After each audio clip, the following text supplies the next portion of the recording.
Have you ever experienced betrayal? I hope not. It's a dreadful sensation that I wouldn't wish on anyone. Unfortunately, I had to personally confront it, and it would have been acceptable if it were a minor transgression. After all, everyone makes mistakes. But what occurred in my life and how my closest acquaintances deceived me? That's something else entirely. I assure you those involved in this will deeply regret it. This is my narrative. Enjoy hearing it. My name is Todd, and I consider myself quite attractive and intelligent, with a healthy self-esteem. I work as a programmer for a commercial company and have achieved a certain level of success. It's quite remarkable that I can work just 50 minutes a week and still earn a substantial income. However, it doesn't mean I'm idle the rest of the time. I'm constantly learning and developing new skills daily. I'm the one who turned my life around. I've read numerous motivational books, watched interviews with successful individuals, and pulled myself out of poverty.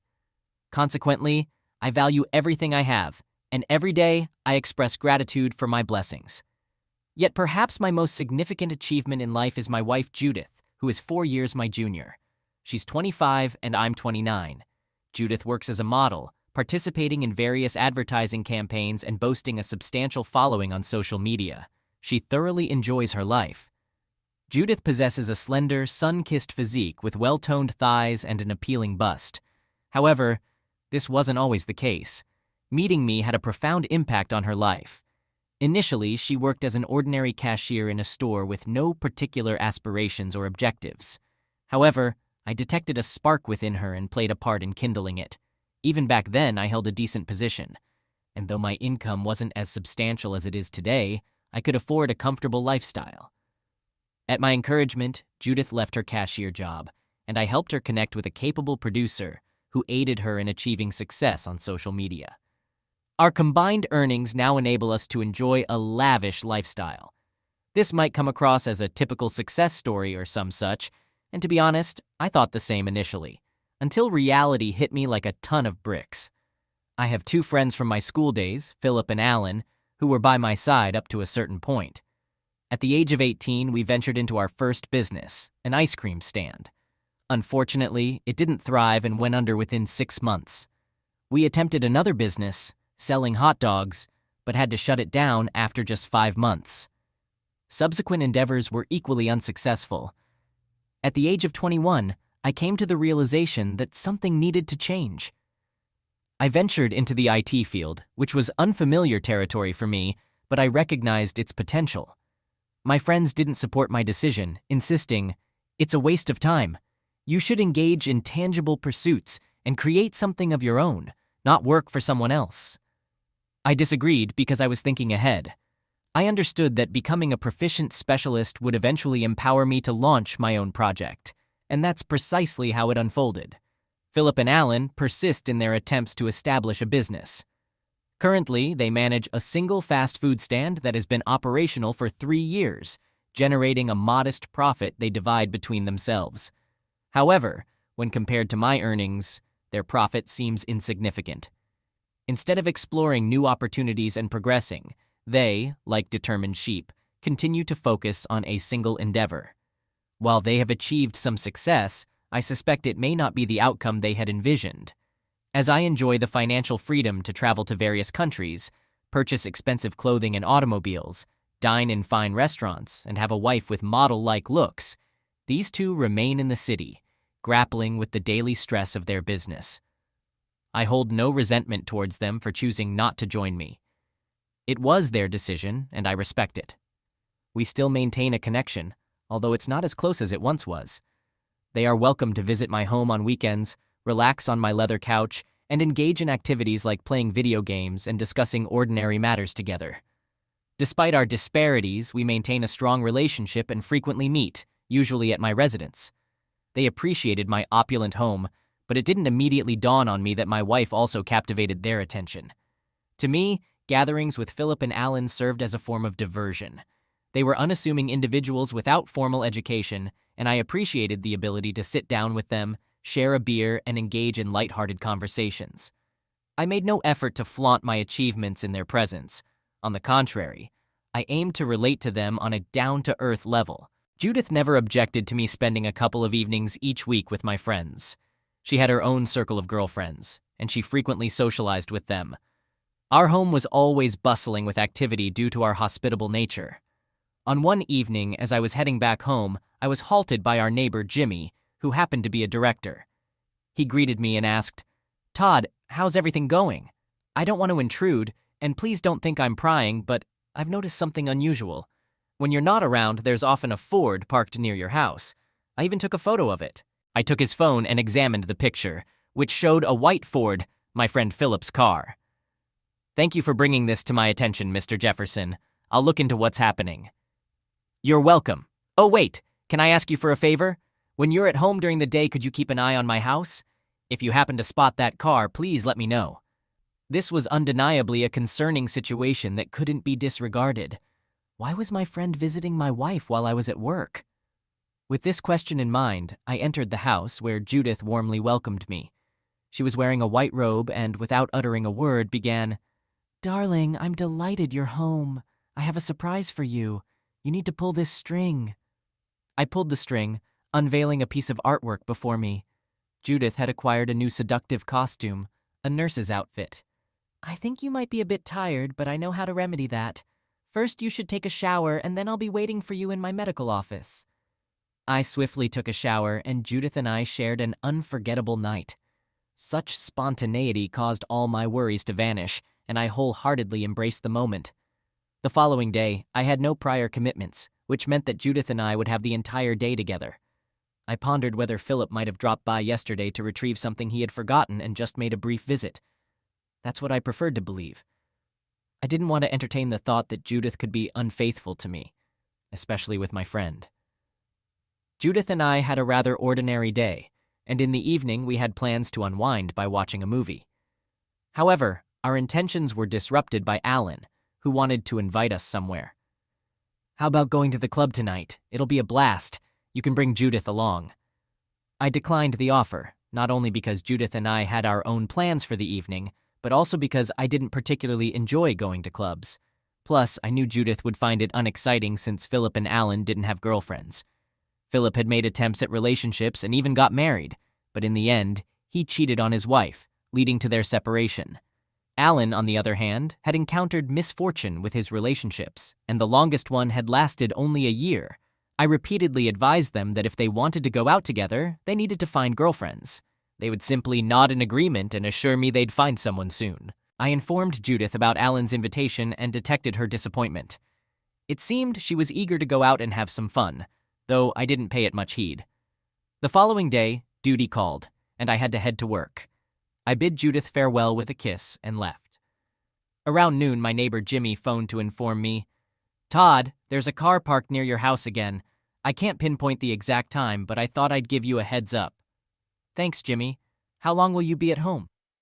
"All day." "All right. If it's not too much trouble, could you give me a call once you notice that the car has departed?" "Sure. I'll keep you posted."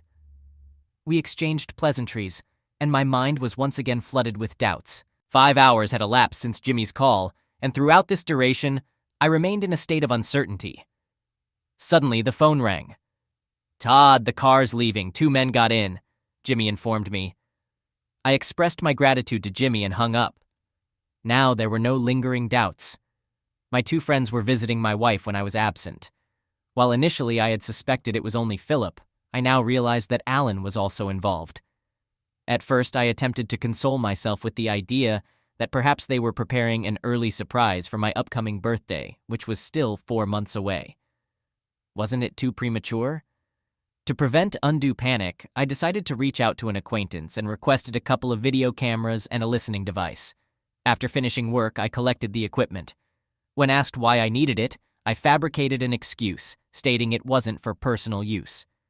As I drove home, my hands trembled. I even felt a sense of shame for resorting to spying on my wife due to my unwavering conviction that she couldn't betray me. Upon entering the house, Judith greeted me with joy. We enjoyed a delicious meal and later retired to bed for another intimate encounter. Throughout this time, I failed to detect anything unusual about her.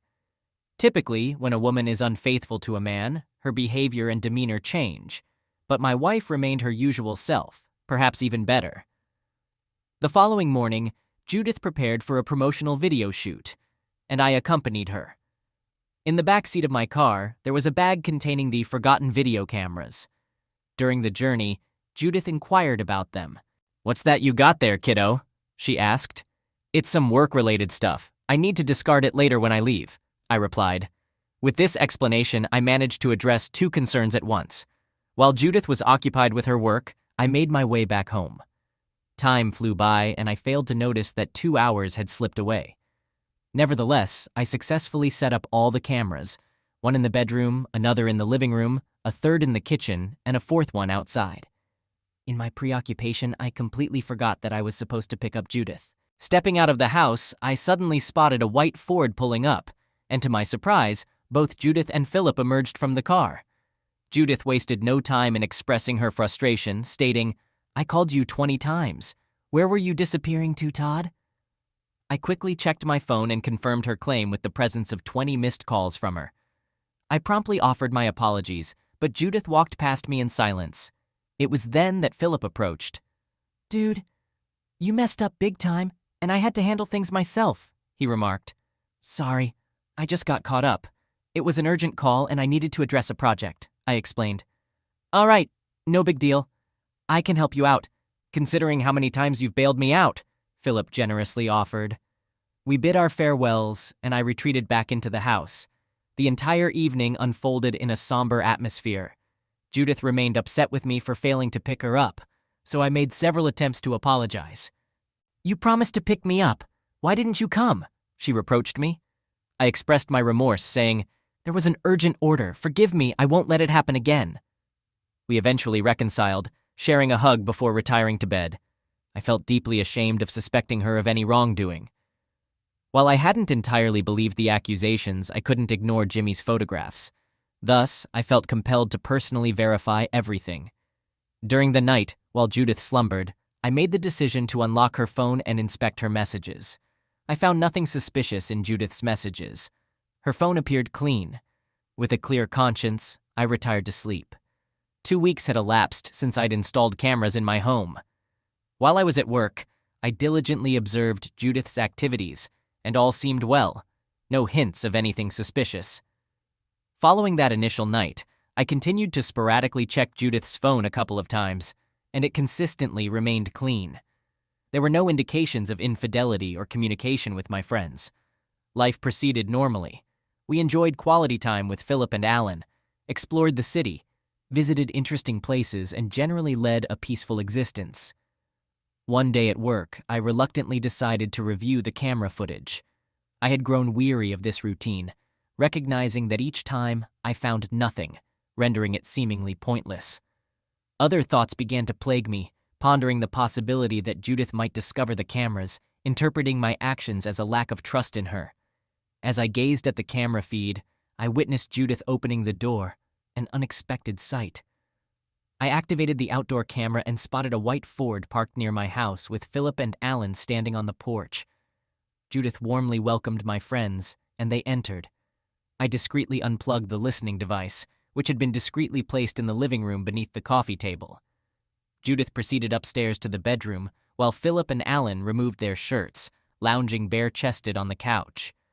Judith then retrieved a provocative costume from the wardrobe, the same one she had worn for me the previous night. I watched their activities closely, pondering my course of action. It had become evident that it was time to deal with this situation, quite literally taking out the trash. I initiated a call to an individual with an untraceable number, whose identity couldn't be disclosed, but for our purposes, let's refer to him as Mr. Keller. He specialized in discreetly handling requested disposal of undesirable matters. I phoned Mr. Keller, recounting the entire distressing situation, my voice quivering, and the phone nearly slipping from my grasp. "Understood. Meet us at the payment spot, and once payment is made, the vehicle will proceed to your residence for the task." Our conversation was succinct, and the cost for such a service was substantial. I needed to hasten to the designated payment location. Fortunately, I had sufficient cash in my car for this service. I decided to review the camera feed and observed my wife already engaged in intimate acts with my friends. The nausea welled up within me because, had I not uncovered this, I would have returned home in the evening oblivious to the betrayal. I drove recklessly, feeling as though I had lost control of myself. Tremors coursed through me, and I feared I might faint. Overwhelmed by anguish, I even shed a tear. I couldn't fathom how my childhood friends and my wife could betray me like this. I swiftly reached the rendezvous point, an abandoned building. My task was to leave an envelope containing the payment, so I discreetly placed it under a stone and sent a confirmation message. Eggs laid. Almost immediately, I received a response. My chicks flew out of the nest. I rushed back home, parking the car nearby, and began observing from a distance. Glancing at my phone, I received a call from Jimmy reporting a white Ford near my house. I assured him that everything was under control. Resuming the camera feed, I witnessed two men enjoying my wife on my leather couch, an agonizing sight that felt akin to watching an explicit film. The pain resurfaced, but I sensed that justice would soon prevail. Approximately 10 minutes after my return home, a white van pulled up. 3 burly men, clad entirely in black attire with balaclavas concealing their faces, swiftly stormed into my house. One of them incapacitated Philip with a single blow, another subdued Alan, and the third silenced Judith. They were forced to the floor, their hands bound, bags placed over their heads, and promptly loaded into the van, which sped away.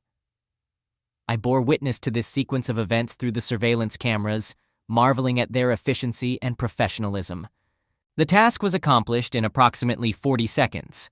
All that remained for me was to patiently await the results over the next couple of days. To be cautious, I decided to consult my neighbor to check if he had witnessed anything unusual. Fortunately, he hadn't observed anything out of the ordinary. Upon my return from work that evening, I contacted the police and reported my wife as missing. Prior to this, I had taken the precaution of disabling and disposing of the phones belonging to Judith and my friends, rendering them untraceable. The following day, a tow truck removed the white Ford from my residence. I informed the police that, as usual, I had come home to find my wife missing without any discernible clues. All the neighbors in the vicinity provided their statements corroborating the frequent presence of the white Ford near my house when I wasn't present. To my surprise, it wasn't only Jimmy who had spotted this car near my residence. Since the vehicle was registered under Philip's name, he emerged as the primary suspect. Initially, I too fell under suspicion, but a verification call to my workplace confirmed that I hadn't left on the day of the disappearance. While the investigation was ongoing, I diligently backed up all the camera recordings onto a concealed disk. 4 days later, I received an anonymous video depicting the delivery of 3 individuals to a specified location.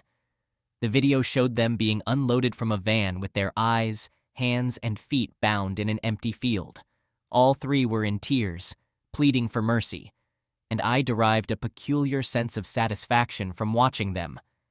Considering my primary stipulation that no one should lose their life, they were left in the desert with their hands unbound and instructed to remain stationary for an hour. Subsequent to this, the vehicle departed, and their fate became solely their responsibility. They were transported in a van from Nevada to Texas, and at that juncture, I no longer harbored any concern regarding their prospects of returning alive. A month later, the investigation reached an impasse, and the detective proposed the theory that my wife might have eloped with Philip, engaging in an extramarital affair. I acknowledged this possibility. Alan, on the other hand, was not pursued since he lacked parents or even a significant other, and their shared business had crumbled with no one tending to it for a month. Opting against an immediate divorce, which might arouse suspicion, I retained legal counsel and initiated the legal proceedings. In the event Judith failed to return home within a couple of months, we could initiate divorce proceedings on the grounds of her unexplained absence. A month later, I was summoned to the police station for an identification procedure. They presented me with a photograph featuring 2 men and 1 woman, none of whom I immediately recognized as my wife and 2 friends. They appeared to have aged far beyond their actual years, which I found somewhat ironic. They were dressed in tattered, threadbare attire, appearing emaciated and overall in dire condition. I positively identified all 3 individuals and inquired about their whereabouts. The investigator explained that in Texas, a couple of disheveled individuals had perpetrated a gas station robbery while in the nude, stolen another person's vehicle, and subsequently driven off in an unknown direction. Precisely 24 hours later, the abandoned car was discovered at the roadside. Curiously, they had stolen a vehicle with an empty fuel tank, rendering their escape short-lived. Eventually, they were apprehended and are presently serving prison sentences. I sighed in relief, reflecting, at least they're still alive. This outcome had not been anticipated. I had assumed they possessed enough common sense to safely make their way back home. Instead, driven by desperation, they had resorted to criminal acts. It horrified me to realize that these individuals had been a significant part of my life, and I didn't harbor any sympathy for them. Honestly, who could feel sorry for them? I successfully obtained a divorce, and while I can't describe it as an easy feat, I did manage to achieve it, officially gaining my freedom. I made a trip to Texas once with the intention of looking each of them in the eye, the very people who had betrayed me. All three of them appeared entirely disoriented, but the most intriguing aspect was that none of them even suspected my involvement. Not a single one considered the possibility of this being retribution for their betrayal, and it somewhat saddened me that they failed to grasp the gravity of their transgressions against me. It brought me satisfaction to remain in the shadows, yet as I observed these individuals, they seemed utterly unfamiliar to me. They were lost souls. When I directly questioned Judith about her betrayal, she responded quietly, "Never." I merely smiled and walked away. Frankly, I had expected some resistance. I thought they would return home and recognize me as the one who sent them into the desert. However, they proved to be so feeble, so foolish, that they only deepened their predicament. I had provided them an opportunity to reveal their character under duress, but instead, they exhibited cowardice and opted for criminal acts. I can't say how I would have acted in their situation, but I can say this much. I wouldn't have found myself in such dire circumstances. I value the people in my life, maintain respect, and always adhere to the truth. However, if someone crosses me, I won't remain passive. I will take action. I've relocated to Florida and plan to reside here for at least a year. If I happen to find a girlfriend, that's fine. If not, that's perfectly acceptable too. I've adopted a more relaxed approach to life. I possess enough financial security to live comfortably throughout my old age without depriving myself of anything. I'm a prudent and intelligent individual, constantly evolving. My desire is for everyone who hears my story to evolve as well, regardless of their circumstances, and to make the right choices for their own lives. When life hurls challenges your way, seize a rake and clean up. Trash belongs in the bin, not in your life. Thank you for taking the time to listen to my story. This concludes the tale. We find the story quite intriguing and would be keen to hear your perspective. How long do you believe the protagonist's wife was unfaithful to him with his friends? What might have driven the wife to cheat on her husband with his friends? Did the protagonist administer the appropriate punishment to those who wronged him, or should he have taken a gentler approach? In our view, the wife engaged in this affair for an extended period, as she had learned to conceal her emotions and conduct her infidelity discreetly, unlike his friends. Her infidelity appears to have been systematic, and we estimate it began approximately a year ago. The motive behind her betrayal seems rather straightforward. The woman, having transitioned from poverty to affluence so rapidly, may have felt compelled to seek new experiences. As for who initiated this transgression, we believe it was the wife who took the initiative, although the friends might have also pressed the matter, potentially fueled by jealousy and a desire to compensate for their own shortcomings. The protagonist opted for a severe form of retribution. It's undeniably harsh, yet he perceives it as just. He considers it akin to clearing away garbage, and while he expresses some remorse, he ultimately finds solace in his actions. Nevertheless, we believe there were alternative, gentler approaches available, potentially within the bounds of the law. Your insights in the comments would be greatly appreciated, as they assist us in improving and selecting only the finest stories. Story 2. In August 2022, after 15 years of marriage, my relationship faced significant challenges. We grappled with issues in communication, finances, and intimacy, adding strain to our already hectic lives. My wife often held me responsible for our troubles. In an attempt to address these issues, my wife proposed a trial separation. We had 3 kids, aged 11, 13, and 15, making this decision particularly difficult, especially considering our daughters' ages. Within 2 weeks of the separation, my 15-year-old daughter confided in me, expressing her suspicion that my wife might be involved in an affair. During this period, my wife suggested that I stay with a single friend who had experienced a divorce and had ample space. While I wasn't thrilled about the idea, I consented to maintain a peaceful atmosphere at home. Experiencing constant arguments, I didn't want my children to endure the kind of tumultuous household I grew up in, marked by my parents' frequent conflicts. My 13 and 15-year-old daughters weren't pleased with the separation either. They wished for our family to remain intact, especially since I was their favored parent. Despite their reluctance, I persuaded them that the separation was a temporary measure, hoping it would eventually contribute to restoring harmony in our family. Financial challenges had been an enduring issue throughout our marriage. We had married at a young age and lacked advanced skills, making it tough for us to make ends meet. The house we resided in had been inherited from my grandparents. Initially, I had hoped that the trial separation would make my wife realize how much she and the kids missed me, leading her to ask me to return. However, during the initial weeks away from home, she often contacted me, not for emotional support or physical intimacy, but to address household concerns. It felt as though I had become the designated handyman, responsible for handling household issues and disciplining the kids when she found it challenging. I was fulfilling the role of a father, but the role of a husband remained unfulfilled. I started to suspect that she might be involved in an affair, especially because our bedroom had lost its spark for quite some time. Whenever we were intimate, I was consistently the one taking the initiative, and she appeared unenthusiastic to fully engage. Then, 3 weeks after I had left the house, a bombshell dropped during a phone conversation with my 15-year-old daughter. She confided in me, sharing her suspicion that her mom, my wife, might be romantically involved with someone else. This revelation added further complexity to our already challenging situation. When I inquired about the evidence behind her suspicions, my 15-year-old daughter admitted she didn't possess concrete proof. Nevertheless, she pointed out shifts in her mom's behavior that raised concerns. According to her, my wife appeared happier and sometimes almost giddy. She hurried to leave home, returned late, and dressed up more than usual. Additionally, my wife frequently engaged in late-night phone conversations, accompanied by laughter. My daughter, aspiring to reunite our family, believed that if I confronted my wife and exposed the suspected affair, it might pave the way for our reconciliation. In her view, this could lead to a happily ever after scenario for our family. This conversation with my daughter raised several red flags. While I had harbored suspicions, my wife had effectively concealed any wrongdoing.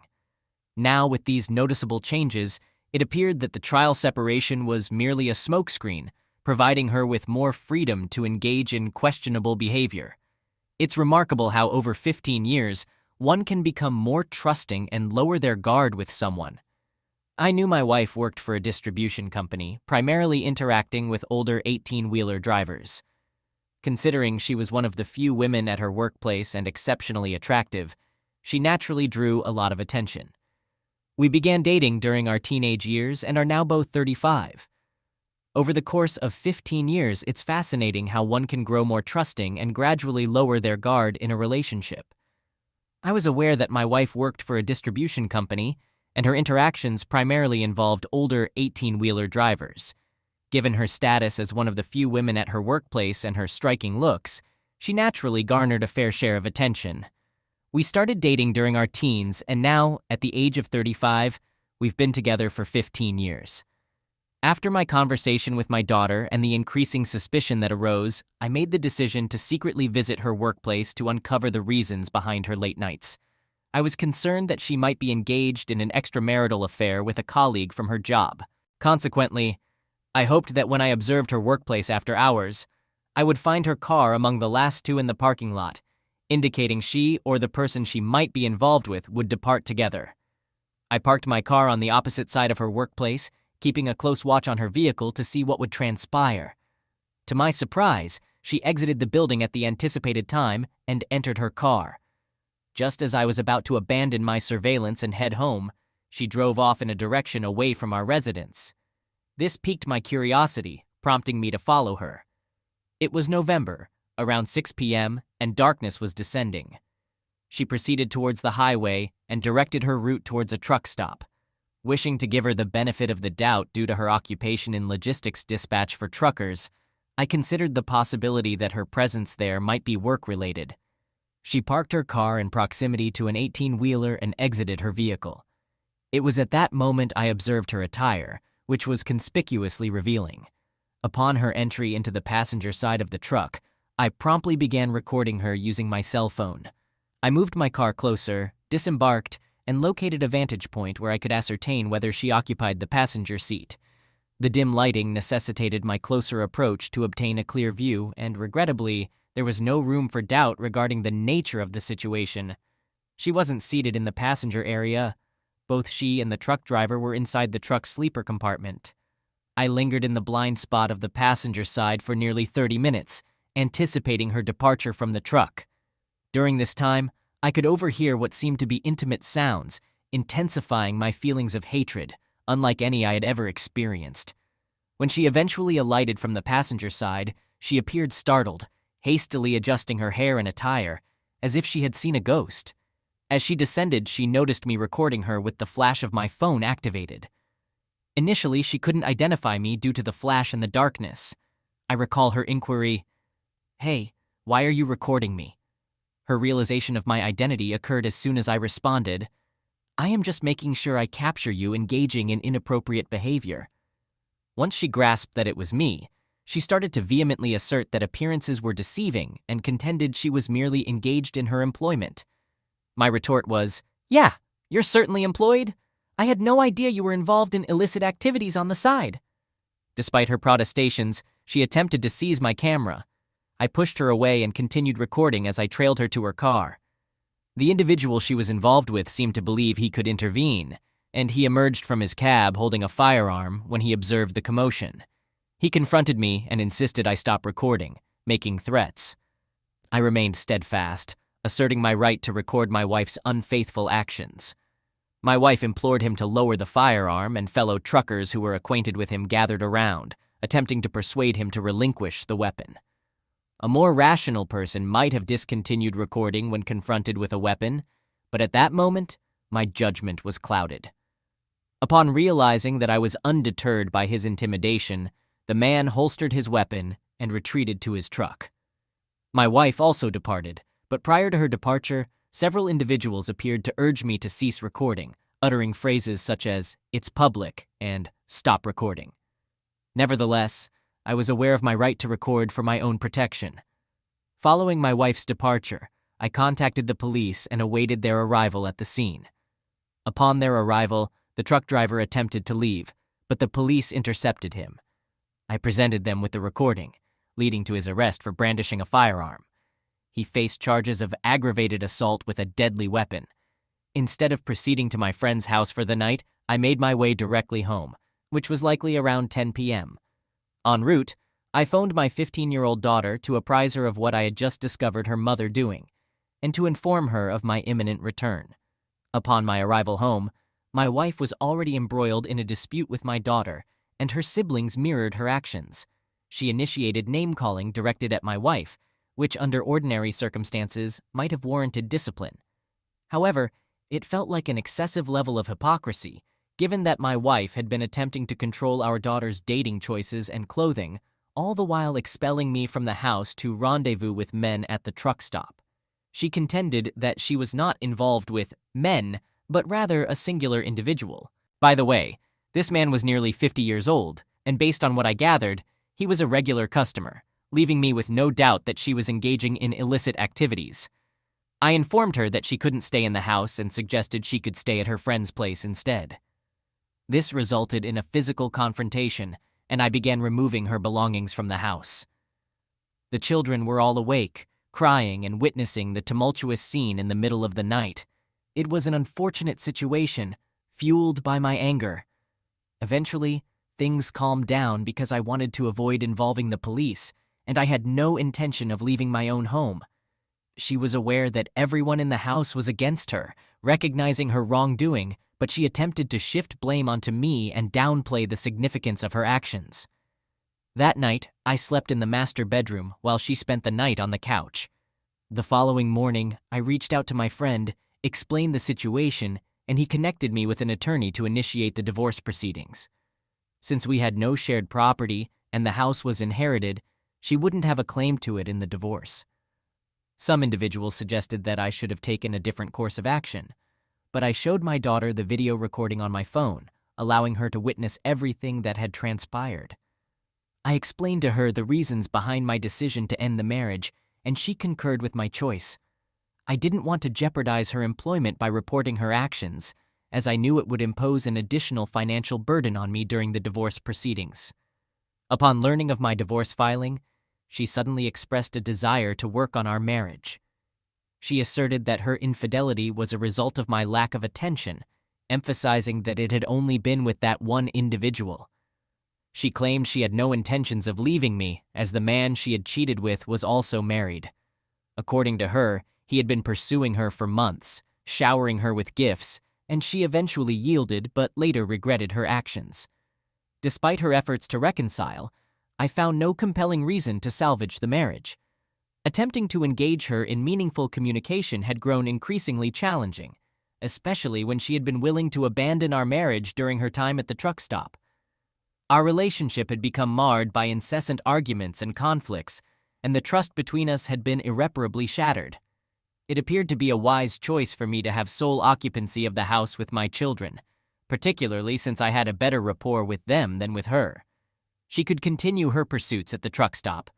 Throughout the divorce proceedings, she contended that I had influenced the children against her, asserting that they all preferred to live with me and had no desire to remain in her care. Given my possession of the house and my appearance as the more stable parent, the children unequivocally expressed their wish to reside with me. Consequently, I was granted full custody, and she was obligated to provide child support. As for the truck driver, he faced severe repercussions. He was charged with a Class A misdemeanor for his actions. This driver, employed by another company and operating a fleet truck, encountered significant consequences. Following his employer's discovery of the arrest, he was terminated from his job. While I had considered revealing the video to his wife, I had reservations. I didn't want to push a man to his limits, especially someone reckless enough to brandish a firearm in a public setting when caught with his spouse. Despite posing no actual threat to him, I ultimately decided against it. Even though the divorce wouldn't be officially concluded for several months, I already had custody of my children. Meanwhile, my soon-to-be ex-wife began residing in a studio apartment.